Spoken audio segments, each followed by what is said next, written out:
Hello বন্ধুরা, আজ আমাকে মেজদা নিতে আসতেছে। তো আমি স্নান করে একদম রেডি, রান্নাঘরে এসে পড়লাম। তোমার দাদা ভাইও বাজার করে এনেছে,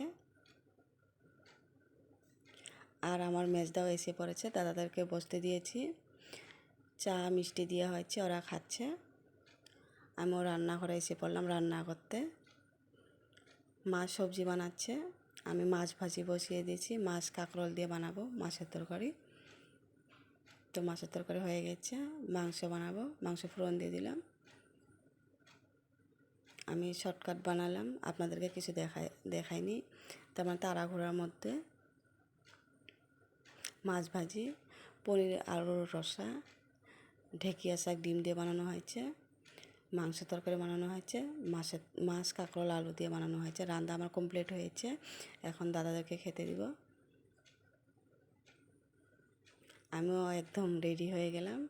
তোমার দাদা ভাইয়ের মন খারাপ, আমি তো অনেকটা আনন্দ। আমি ঘরে যাব, তোমার দাদা ভাইয়ের মন খারাপ অনেকটাই। তো আমি একদম রেডি হয়েছি, গাড়িতে বসে পড়লাম, ঘরে যাচ্ছি।